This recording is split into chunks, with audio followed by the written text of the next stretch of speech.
views and opinions expressed on the following program are those of the hosts and guests, and not necessarily those of the staff or management of alltalkradio.net.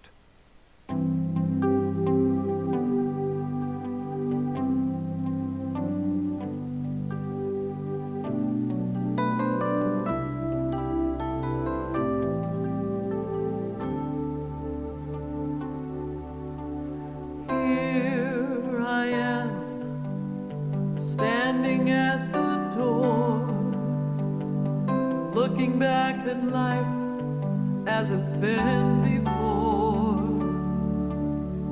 holding on to things that might have been, knowing that this day will never come again, as my spirit's guiding me to a place where I am free to be all that I can be. Okay.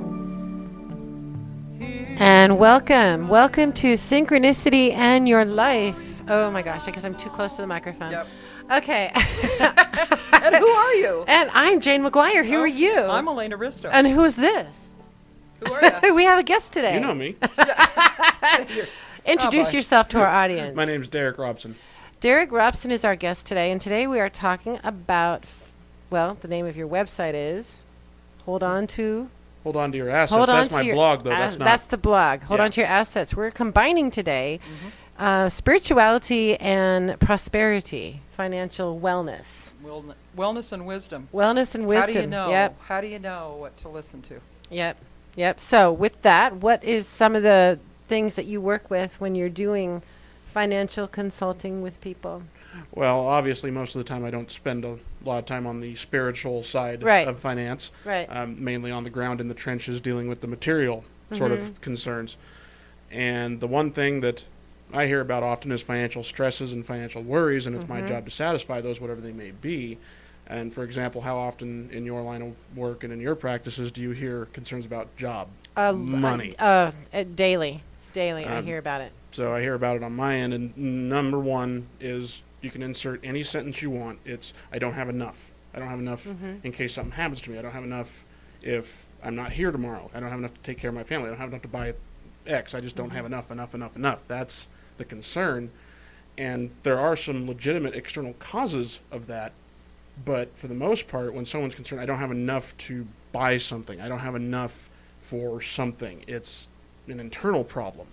Right, exactly. So and even speaking the words, I don't have enough in our world, in Lainey's world, in my world, that is creating the very issue that they're trying to resolve. The fact that they're saying, I don't have enough, you're going to bring that lack energy in. Exactly. And when I was approached by you two to come on here and talk about this, that is exactly right, is that brings in, money is just an object. It's just like a plate. It's just like a car. It does nothing in and of itself. It's just a thing. Right. But how you feel about it and how you treat it lets it determine how it's going to affect you. It was easier when we traded in chickens. It was. I could be attached to chickens. I could be attached to chickens cows. work. Yeah. They don't hold their value very well once you cook them, but But that's actually how my grandfather supported his family during the Depression. He traded his medical services for food. right. And it works. And the only reason we went away from that system is it's inefficient. It's a chicken might not be worth something to somebody else. Right. You know, it becomes very difficult when economies get complex. So we created this thing called currency. Thing is, it's a very foreign concept. This piece of paper is worth nothing. It does nothing. It accomplishes absolutely nothing, but you can buy anything you want with it. But in and of itself is worthless. So what are some of the common patterns that you see in people that you think need to be changed, or, you know? The thing I think most people need to really take a look at is really their spending habits, because that says a lot about them. What do they value? And normally, if they're looking outside themselves to buy something that they think will make them feel better, they're going to do the exact opposite. That just creates more concern and more stress because they're not worried about the things that really do matter. Right. There are external financial problems that are a concern and can be addressed.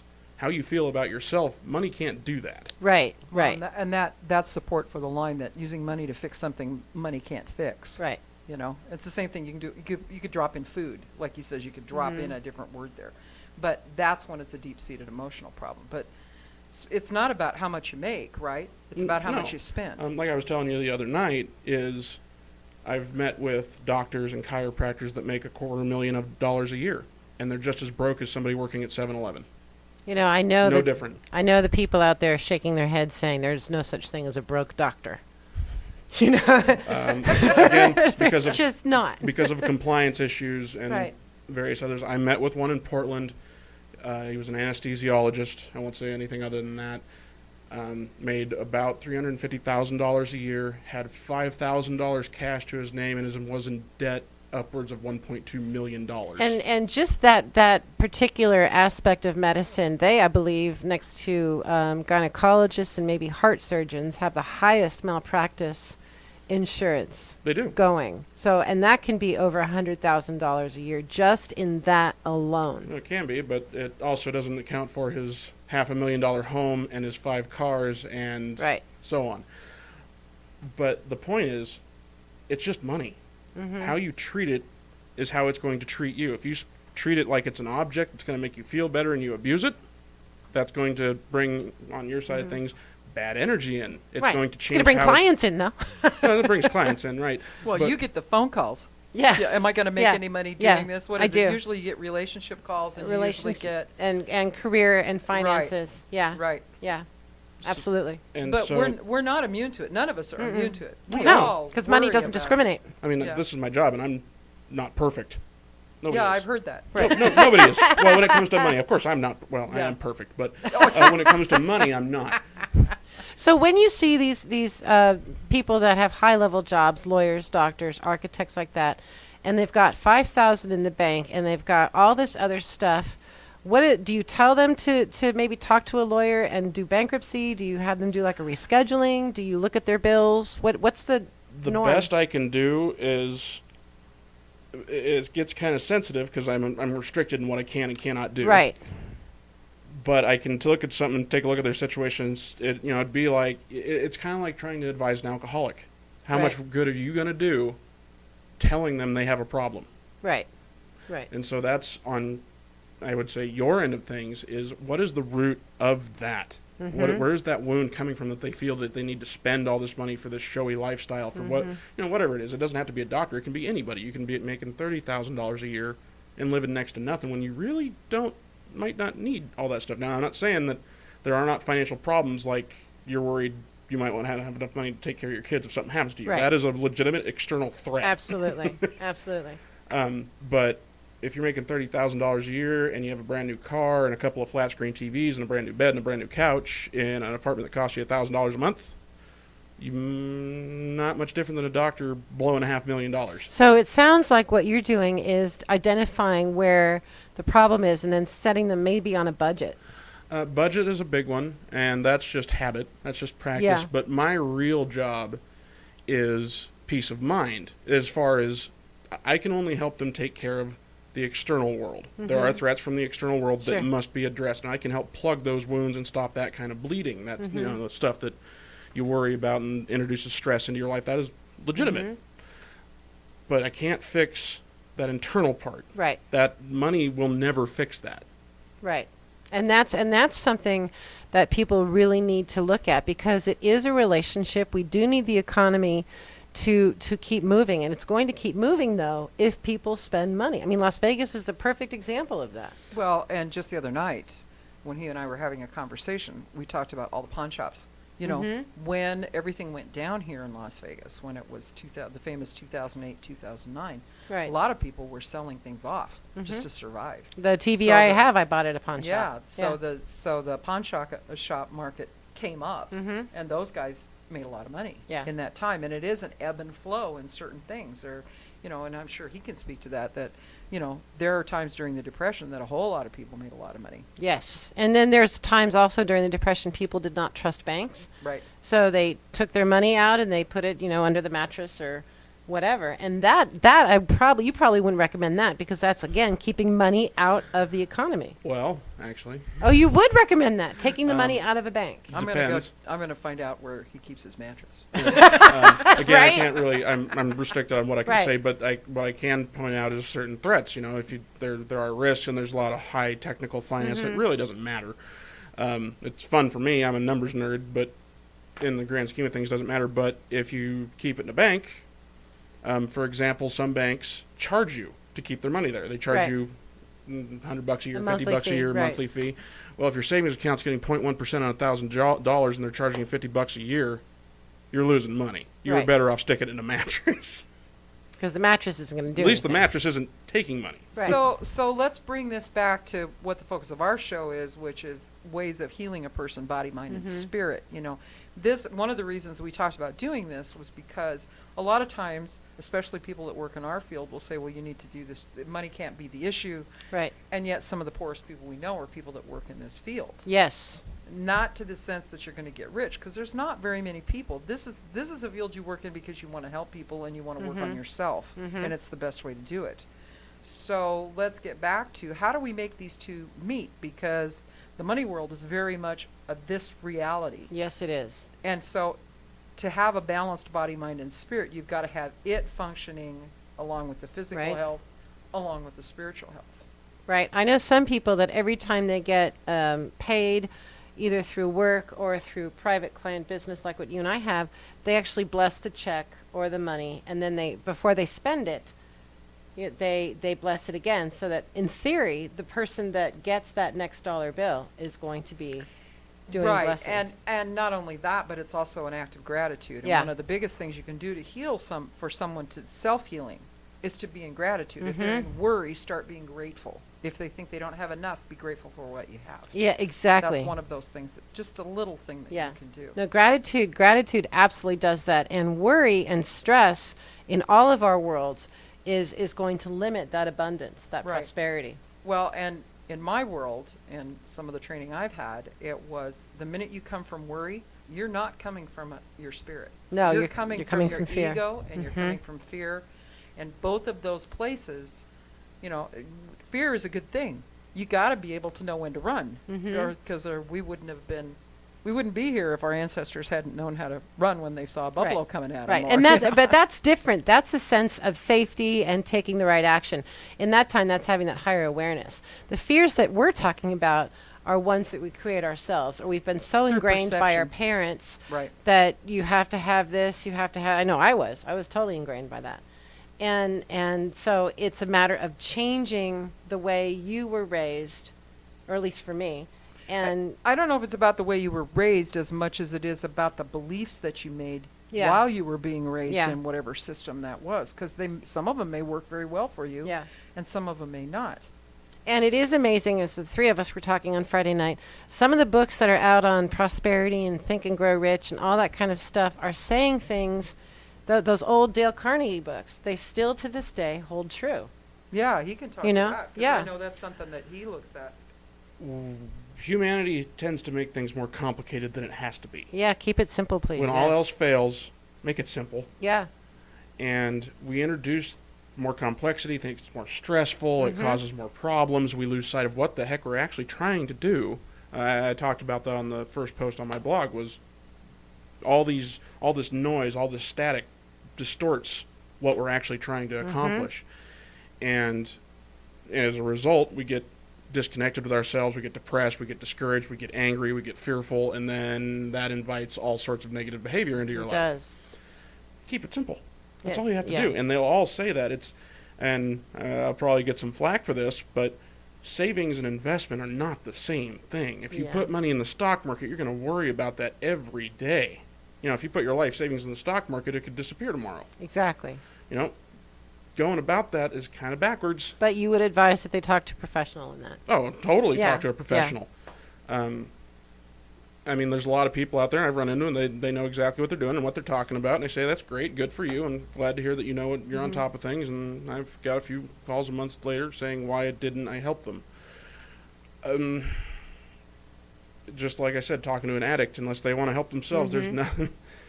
Well, because again, in our world, it has to be in their timing. There's a lesson behind it. There's something. It's never just one reason. There's always something behind that. You have to look at the thought patterns. There are people that survived the Depression now, back in the 20s, that are hoarders now. Yeah, you can go completely the wrong Right, direction. you can because that's what you saved all your food for that rainy day just in case, and so now they've got cans, they've got all kinds of stuff. So yeah, this can go so many different ways. But the economy and our own personal finances depends on people spending that money. It does, and the funny thing is when I say keep it simple, the simple things are the external things, the worldly things. Mm-hmm. Those are easy to fix. Those are a piece of cake to fix. Sure. If you're worried that if you go to work one day you get hit by a bus, you don't know if your family's going to be taken care of. You buy life insurance for that. If you're worried you're going to get hurt and you can't work, you buy disability insurance for that. If your car gets destroyed, you buy car insurance for that. Right. These are easy things. If you're worried about one day I'm not going to work and I want to retire, well, that's a savings plan. That gets dicey. That's right. That can get really complicated. You can keep those simple too. So, what are some of the common mistakes people make then that you deal with? One, confusing investing and savings. Okay. That's a big one. Those are not identical. They are very different things. Investing inherently means that it is risk versus return. An investment is risk versus return. You have to risk your money to get a return. Right. And what a lot of people forget is risk means you might not win. You're taking a chance. Yeah. It's just like walking up to a craps table. There's a strategy. The people say you can get 1%, guaranteed. Maybe. Isn't that the worst? Aren't the worst odds at the craps table? There's a guy down in Texas made the scientific method. I thought it was Keno. It might have been. Well, Keno. That one too. I lost money at both Even then, of those. It doesn't matter because the house is controlling the game. Right. And I'm not going to get into that. That's a whole other. Oh, we can't. That's a whole other ball of wax. Yeah. I do want to say that you and I have both seen, since we live in the town of what happens here stays here, right? We've both seen people in casinos that will come and take their whole paycheck, turn it in, lose it all, go back and get some more money. Yeah. Now we're in the realm that he's talking about. Addiction. That's the addiction. I mean, that's several $100s. Yeah. And on your side of things, that isn't whatever they're trying to do to fix that. That didn't come from as far as money is concerned, from the outside. Right. That's an internal conflict. Money did nothing. Yeah. It's just there. Mm-hmm. And they thought that if they did this, or they're so depressed, or they're so hurt, or who knows the reason. But a human being that is not in pain or not hurt in some way would take that money and make sure that they had a college fund for a kid, or that their wife would be provided for, or their husband, or whatever their value system is. Yeah. Whatever that problem is, it's getting in between them and what they really do care about. There's some sort of problem that's preventing them from doing what they really want to do.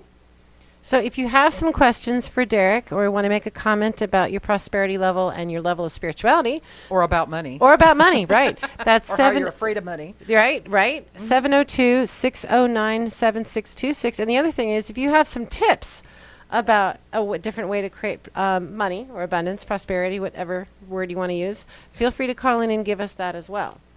That's cool. So I know in the pranic world, that if people worry about money, people will tell me, I'm so worried about money. The first thing I'll ask them is, so do you have lower back pain? And they tend to think of that question as completely unrelated. But that is where the worry energy goes. It goes into our back, and that is our financial center, because where do most men keep their wallets? That's good, Jane. Right? That was nice how you slid that one in there. I like that. So that was slick. Right. Well, so that's, in our world, we call that the basic chakra. So if there's a lot of worry energy, or you're worrying about this kind of stuff and putting up those energetic roadblocks, worry does not solve the problem. Action will solve the problem. Yeah, and what is the famous line, worry is a waste of energy? Yeah, it is. Yeah, it really is. It really is. Not only that, if you buy into that perception is reality, if you're constantly worried about this picture that you see where you're out without money, or you hear it or you sense it, if that's where you're spending all your time, guess what you're going to create? Yeah. That's what's going to happen. Yeah, and exactly, you're exactly right. So it's a matter of switching the thought pattern behind that. Right. And saying, like you said earlier, going into gratitude, I am thankful for having a car, a job, Because they've lost sight of it. Yeah. They've forgotten it, I went through, and you guys are both familiar with this one this morning. I mean, I was up. Could you believe you I were was up early? At 5 minutes after 6. Yes. Yeah. And I heard this funny noise, and I knew that air conditioner outside. And in this town, this in is this Vegas. time of year, Yeah. This is Vegas. Without an air conditioner, no. We can go back to living off the land, but I will not live in this town. No, I completely agree. So by 7 o'clock, I had called the company that I usually have do my service maintenance, which is Sunrise Air. I'll put a little plug in it because they made me happy. But I had a decision to make because the guy showed up. It wasn't the switch like we thought it was that showed up in the last maintenance that we were just kind of nursing it along. It was actually the motor. That's a big deal. Yeah, it is. So now I had a choice in front of me of $400 for a motor or $3,500 for a new unit because this unit is 14 years old. And in this town, the average life of an air conditioning unit is 10 to 12 because of the dust and the heat and all of that stuff. So I could feel it. I could feel it in my solar plexus. That's usually where I feel stress and pain when I feel like I'm out of control. Yeah, and that is that's absolutely the correct energy center. That's right. Yes. Oh, good. I was right. I did it right. Cool. Yes, because that particular energy center also has it's abundance, but it's also anxiety. Right. And And so what I looked at I called a couple of friends, one of them being Jane, saying, "Oh my God, what am I going to do?" But to show you, because people will say, "Well, you're a healer, so you got this figured out." Not so much. The lessons ramp up with however aware you think you are, about what's going on. And amazingly, we have bills. We do. We have bills. Yeah, and, we and do. I can't do pranic healing on Nevada Energy. No. That's just they're not going to take that. And you tried. And so, but you just can't do that. Yeah. So what I noticed is after the whole thing was done, because by 9 o'clock it was all resolved. I chose to go with the $400 because I decided, I'm not flush with cash. I got $300 and $400 coming at me a couple of different ways here, and plus I want to do some creating. So I had to look at what do I really want. Yeah. Which is one of the questions he asks. And so what I wanted was to buy myself a little time. And so we're in a month left of the heat season here. And so I just looked at it, I'm renting for $400, I'm renting a motor. I'm just going to frame it that way in my head. But what I also noticed is that 10 years ago, when I was flush with cash before the big meltdown, I would have said, oh yeah, let's just spend the $3,500 and not thought about it. This process this morning showed me where I've come in the last. Sometimes what you get shown is where have I been and where am I now, and that was a real good lesson for me this morning. Yeah, and I definitely think, going back to what you were saying about the doctor in Portland that's having cash flow issues, that I think is, some people would say, well, he's being humbled. Yeah, it's a pretty vague, broad statement. It is a big, broad statement, but that, people that have excess like that, they can, doesn't mean they don't have other issues, but it does mean they need to simplify at some point because they become people that are, let's take the ultra rich, for example. I don't want to name names, but. Nuts. well, okay. I was going to say a name that I just don't like to say, and that last name would be Kardashian. Oh. Who are those people? Right, anyway? right, exactly. I don't know who they are. So we'll see. But they are just not a good role model for these kids. They're just all about excess, and it's not the reality of most people. No, it's not. And I think some people get caught up in that. I can't figure out what it is they do. I don't think they did anything. I think really? Kim Kardashian married an attorney, and then Didn't one of them marry an athlete, Bruce Jenner? Yes, yes. She divorced the athlete, or not the athlete, the husband, or he later died, or whatever it was, and she got a ton of money, and then she married Olympic champion Bruce Jenner and had 2 more children. Okay. So she's got 4 daughters. And because of that, the 4 daughters are on the tube getting... They're just, the Kardashian show, whatever it is. But see, it's that kind of excess to me that is disgusting. And that's really judgmental, and I know that. But it's the internet. We can say what we want. Know, right? We don't really care. But you bring up a good point. With, again, money, the way we think about it becomes a very emotional object. And, again, it doesn't care. It's just a thing. Right. It doesn't feel good, bad, evil. It's just there. And it's a very unnatural thing to us, money, the concept of money. And it just takes us away from being able to focus on some internal things, but also it takes us out of perspective. It does. Yeah, that's good. So you're talking about the mega rich. Who are the mega rich? To be in the mega rich globally, to be in the top 1% in the world, you need to make $34,000 a year. To be average, I know Oprah makes more than that. to be average, to be dead set in the middle of the human population of the globe is $1,200 a year. Wow. And there are people on that level of income that are happier Yes. than Yeah, there's a been whole lot of several people. studies doing that because their life isn't so complicated. Right. And the Beatles said it. You know, and can't buy there me are love. people that Yeah. make as much as an average American does, and they're still perfectly happy. Yep. It's not the money; it's how you react to it, your attitude towards it, and spiritual wounds, emotional wounds introduce noise into the system. It's a good way to put it. You lose sight, and this is important. It's not the keyword is not important, not anything, not expensive, not wealth. What do you value Right.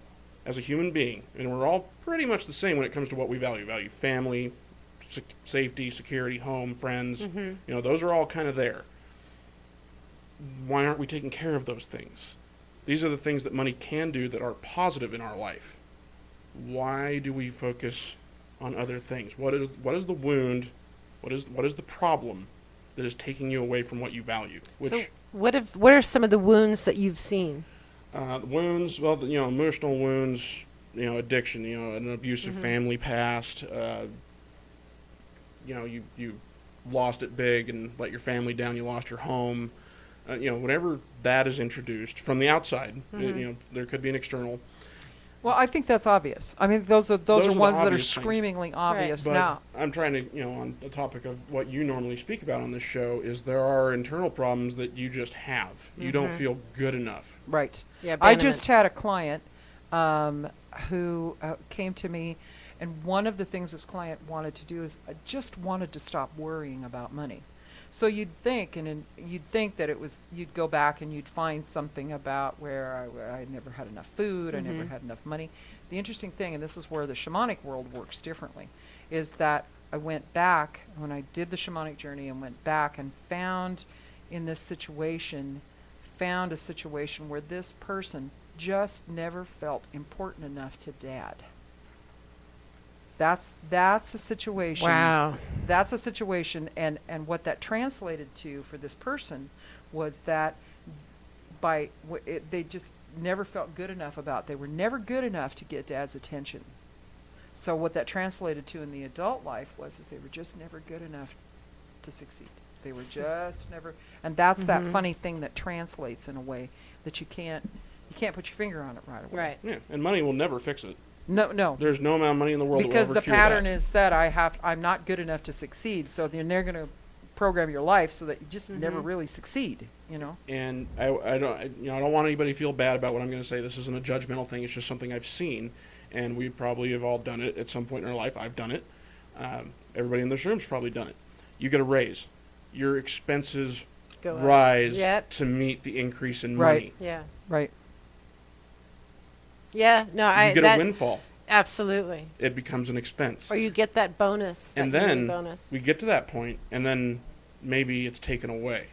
We become fearful. We become stressed because we can't no longer maintain that standard of living that we've come to expect, when in reality, we were just fine without it Right. Right. before we even got there. How many college kids are there that they'd never want to go back because the poorest time of their life, but they existed on $10,000 a year and had the most fun they can ever remember? Well, I think we all remember our college days as the most, not high school. No, but not the high college school. days were the most. Some of us probably had some of Mom and Dad's money, but I knew plenty of kids that they were still living Right. next to nothing, and they had a wonderful time. Yep. Right. Yep. So, and I think he brings up a good point that one of the ways, how do you know if you're successful? How do you know if you're allowed to have a good time. And one of the ways is if they can spend money. Yeah, absolutely. That can happen. Yeah. And again, that loses, there are legitimate things that would cause a rise in expense. You get married. You have a child. These things. You get divorced. You get a divorced. dog. Yeah. That's a You scary get a word. dog. Talk about Right. risk. Right. But those things, those do necessitate a required increase in expenditure of some kind. Sure. Doesn't have to be monetary. It has to be time or food Right. or effort. Those are the important things, and that is part of the difficulty of my job. And the important part of my job is to help people tell me, well, I'm worried about this. Well, are you really? What are you really worried about?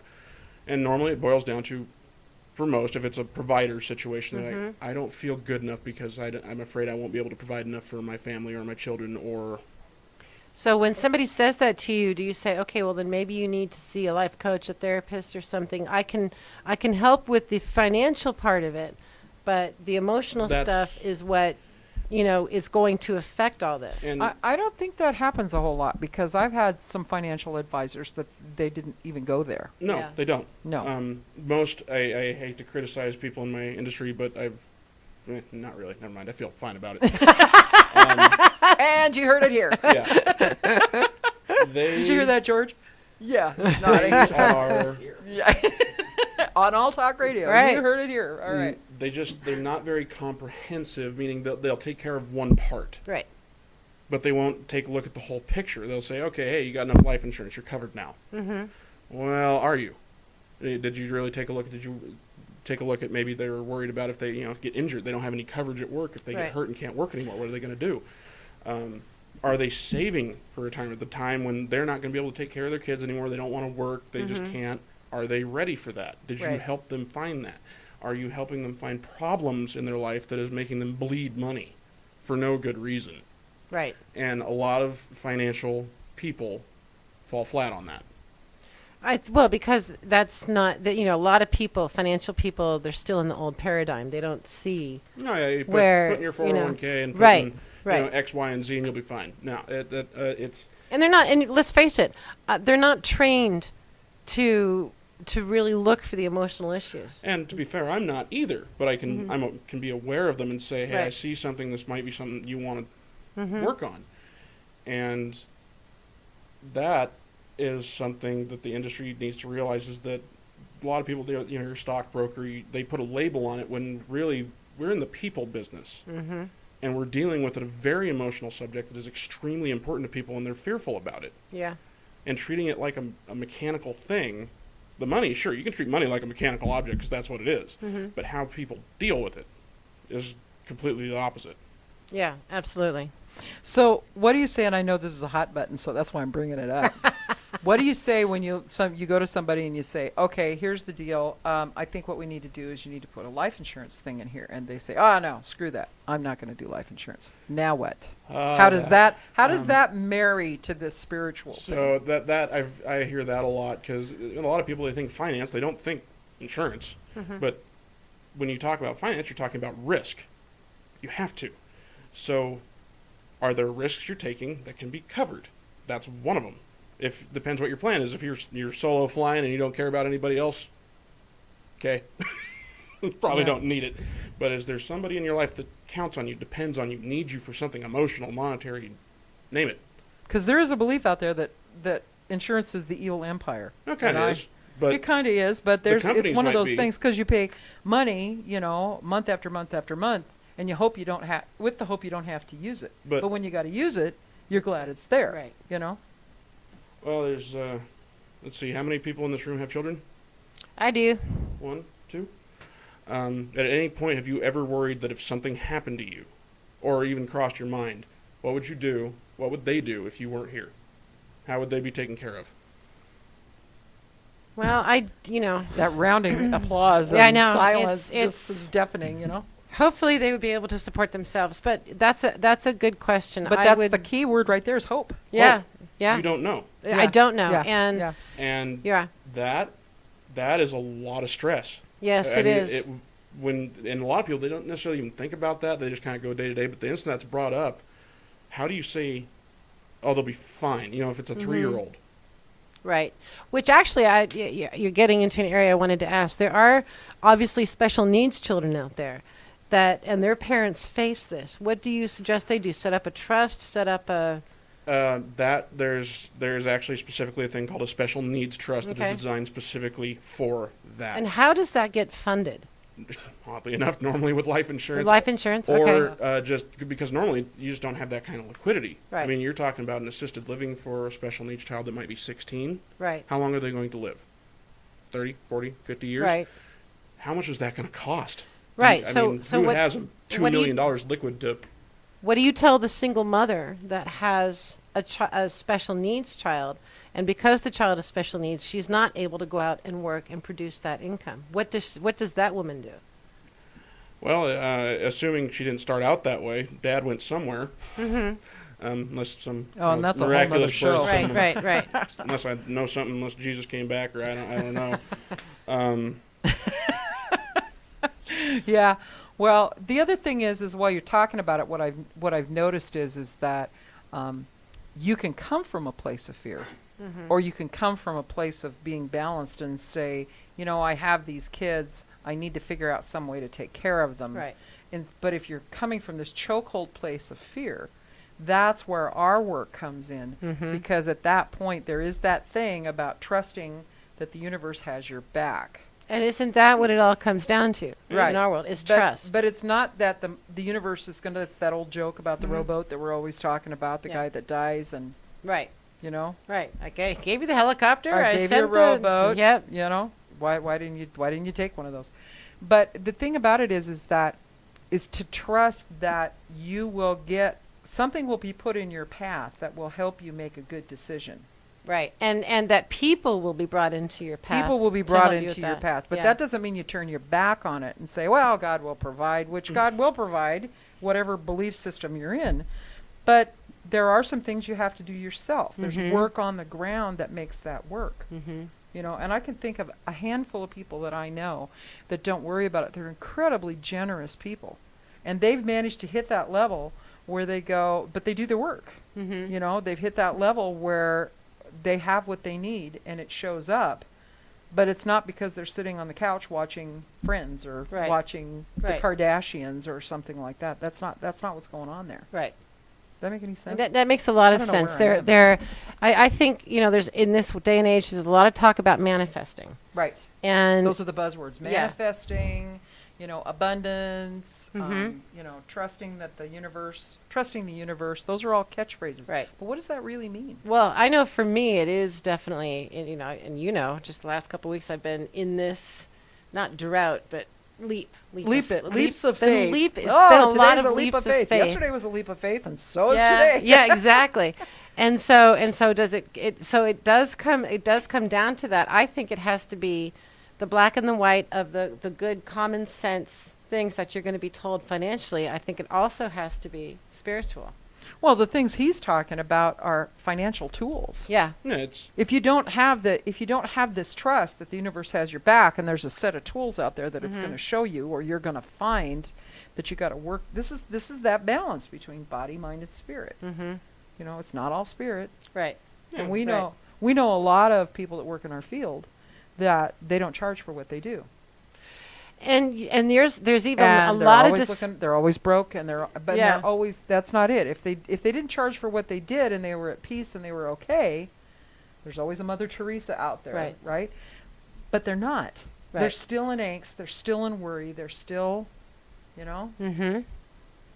No, and it does have a lot to do with the energy that you're putting out there. There's a belief, and this is not just my belief, but it's been done for a long time, that if you are giving to charity or you're tithing or things like that since you're putting that energy and that money out there, that it's going to come back. But I find some people, and not all people, because there are some people that tithing is a big thing and they are emotionally connected to it. But there's a lot of people that they just put it on the checklist, and I'm not sure there's even any real connection to it. They pay it like taxes. Yeah. Oh, and that's what my dad did, because he got to the point where he couldn't volunteer anymore because it was too physical on him. So he would just, it was on the checklist. But you see, he Yeah. had volunteer. But there are some people that just are making it. Mm-hmm. Just I don't know if there's an emotional connection. I would like to see people I have don't- that emotional connection. I don't to know it if that's an somehow. emotional connection so much as it is an energetic. I think that is a leap of faith. I'm going to put this money out here, and then it'll come back. But I don't think it's. I don't. Is it really put out there in that way? Maybe Well, the Catholics do it that Well, way. the Mormons tithe. Yeah, they do. They seriously tithe. But there's a serious connection. Well, not all of them, because I don't know all the Mormons. Right. But I know the few that I know. Okay, that's an important part of their spiritual Mhm. practice. But there are some people that just tithe because somebody said I should do that. Right. They don't. They don't have. That's the Right. connection I'm talking about. Right. I don't know if you call it emotional or if it's contribution or it's truly. To It's me, also there's good got- for the taxes.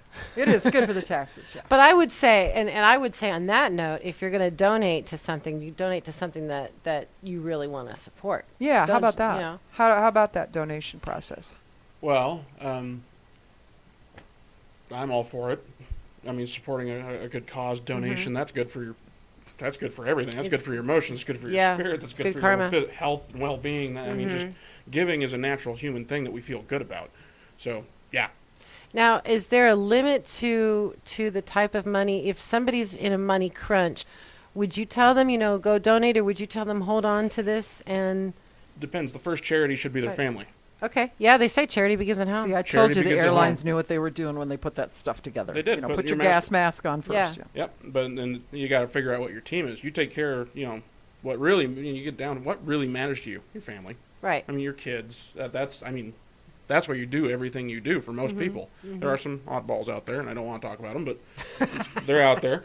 Oh, go ahead. We don't care. Yeah. Nobody, people. Yeah. Well, I But- shouldn't say nobody's listening. Well, most of the people that behave like that, we would label sociopath, murderer. Oh, yeah. Well, we've got that sort of places thing. for them. Yeah. Yeah. There's some serious issues. That's going some on. serious Yeah. issues Serious there. So, but issues for most going of on us there. out there, you take care of yourself so you can take care of what you value, and then you go outside yourself. Yeah. Yeah. And this has been coming up a lot lately, too. Caretaking. We talked about this a couple weeks ago. We talked about that. The people that do the caretaking that tend to not take care of themselves. I think you're right. They have to value their own financial health, their own physical health, and mental health. And that was, coming from, I was traditionally trained, and what I mean by traditionally trained, it was all about the numbers. It was Yeah. about the stock market and the indexes and how many points did you gain today in BIPs and all this nonsense. See, and that's all Greek to me. it And that's where it turns into voodoo. Right. Exactly. And yeah, exactly. What you just did. The thing is, what I didn't realize when I actually got outside, outside of the textbook, outside of the manual, was, well, great, you're doing this investing in stock and gold and all this and that and the other thing. Well, if something happens to you, you fold up the Monopoly board and you go home. Doesn't matter how good you save for retirement if on day 5 you get hit by a truck. Yeah. Game's over. Yeah. Doesn't matter. So what really had a good analogy when I first got into it is like building a house. You don't build the walls, the windows, and the roof without a foundation. Mm-hmm. It's going to fall down. Yep. And First stiff yeah. wind, house is done. You're not safe.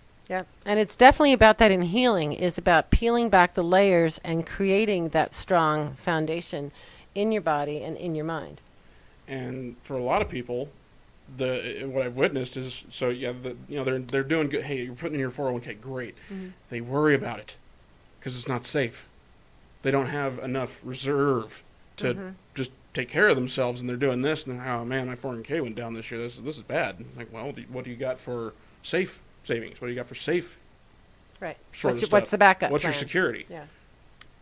Yeah. And then there are those people, which we know them, who are so afraid of not being safe, they're never safe. Yeah, Yeah. there's got to be a healthy balance, because if you're just so scared that you don't want to even risk anything, well, Right.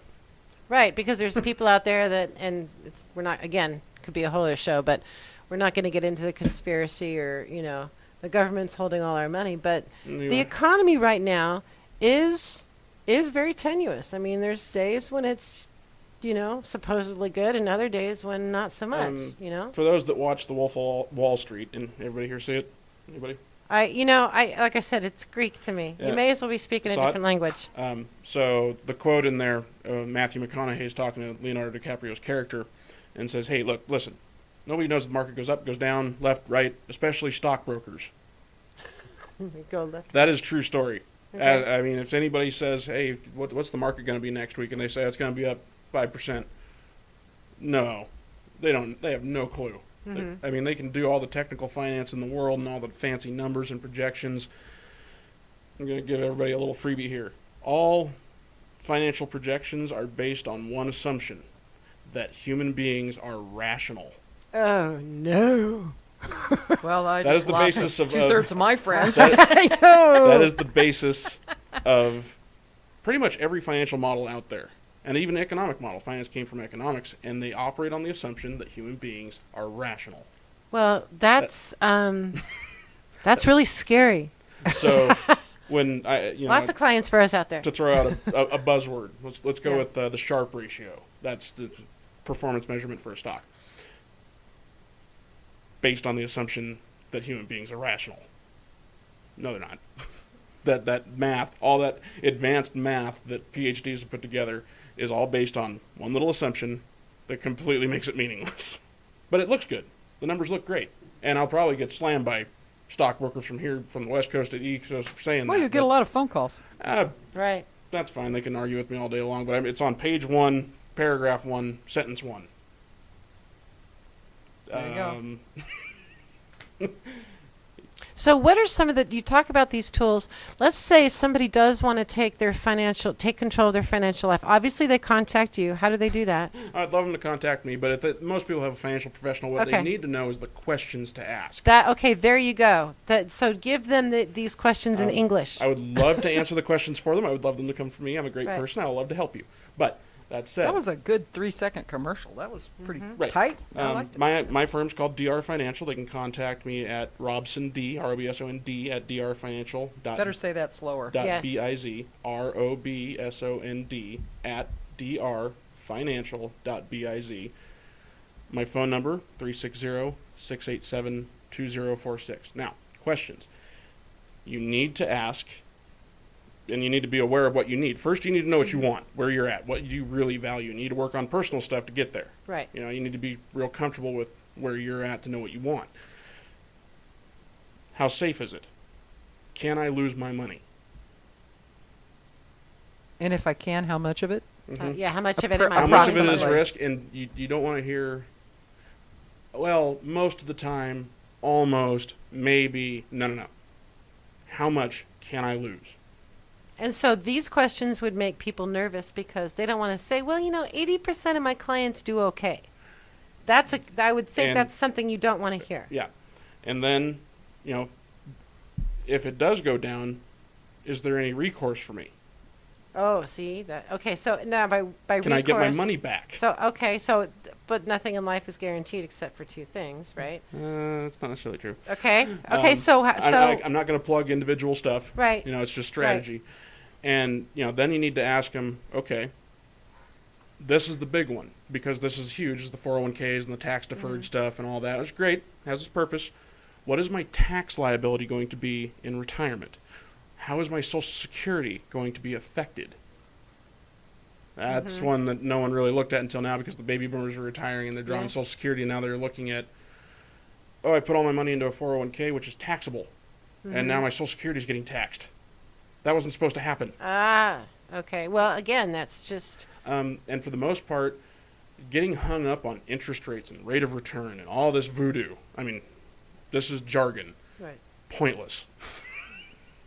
Right. So It I really can is see all the meaningless. stockbrokers now cringing, going, "Oh my God, Because what's he saying?" if you, then they can yell at me if they want. They can get into it, and I'll go, okay, let's account for capital gains. Let's account for income tax. Let's account for this, that, fees, expenses. Let's show me what it is. What is the rate of return? Don't. So don't focus on the numbers. Focus on the strategy. How much are you saving? How much do you need? Normally, 20%. 20% of your income should be going to savings. Now, a lot of people can't do that. That's fine. Don't feel bad if you can't. That's ideal. But you just need to be consistent and disciplined. And that doesn't just translate into the financial world. That's in our world too. Well, and I was just thinking, because we all went to breakfast couple days ago. That was a couple days ago, It right? was a couple days ago. Yeah. Is that I think he brought up a really good point in when what do you want? And there was the silence that went around the table. And do you want to make money or do you want to help people? Or maybe what you want to do is make money so you can help people. Yeah. You know, that resonated with all of us because we're all going, yeah, if I had the money that was already invested that could support me, then I could help people all day long. Right. you And know. then that becomes about setting out the intention. But you know, what he said was, is if your goal is to make money and all you're doing is, and you're helping people, you can make money doing that. But are you necessarily going to make what you want doing that? You know, you got to be clear about those things. That's where the hard numbers And come as in. far as other questions go, fees, how much, whatever they're helping you do, have them show you what it's going to cost them. Yeah. You got to know. How much is your outlay going to be? What are the fees? And these, I guess, are these questions that people a lot of times are actually kind of scared to ask? Not necessarily scared to ask, they just don't know. Okay. But most of the time, it's just they don't know. All right. Well, we got 2 minutes left. Yeah. So in that, you know. If you want more clarification, feel free to contact me. And Be your more than happy blog to- is? Oh, yes. And my blog is no www, just hold on to your assets, all one word, .com. And it's on WordPress. And it's on WordPress. Yeah. And Hold it's a on work to in your progress, assets. so Right. bear with me. Yeah, Right. holdontoyourassets.com, I'm which good is really good. I'm good with And is numbers, not social media. So I was really looking forward to doing this today because I Yes. like things that mix. You know, we get into the, well, we were talking the other day, the airy fairy world, you know. Right. We're out there in the spiritual lane, but you do need this body. You do need, you know, you have to take care of your physical body. You have to take, if you're going to be a vessel for healing, you need to take care of your body so it's the Right. best vessel you got, Right. right? So I think this is real important today. I think so too, and I think, you know, as I said earlier, as healers, we tend to want to give things away, and that's something that we probably need to stop doing. Well, I mean, know. there's one thing, you know, I mean, there are times when I know that what I'm doing is really important. Yes. It's important down the road. It maybe is not, are you getting value out? How am I getting my value out of this, you know? And I think that needs to be looked at too. Yeah. But anyway, we don't know what we're going to do next. No, but I'm sure we'll figure it out. But I am between- going to wrestle YouTube to the ground. Oh, see, okay. Oh, and by the way, we do have a Facebook page, Synchronicity and Your Life. So please like our page and spread the word and Right. invite your friends to join. And if you would like to, we'll be putting a link up as soon as I wrestle YouTube to the ground. Yes. Yes.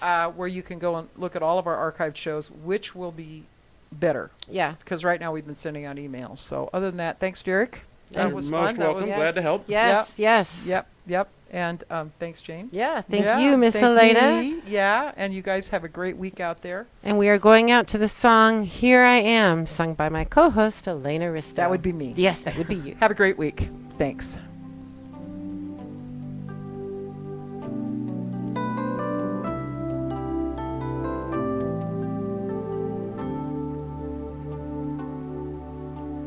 Here I am, standing at the door, looking back at life as it's been before, holding on to things that might have been, knowing that this day will never come again. As my spirit's guiding me to a place where I am free to be all that I can be.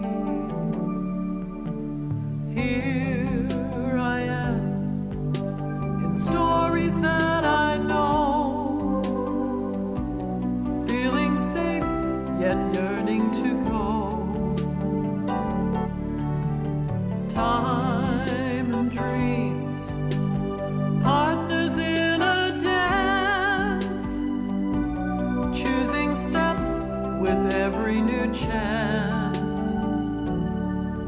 As my spirit's guiding me to a place where I am free to be all that I can be.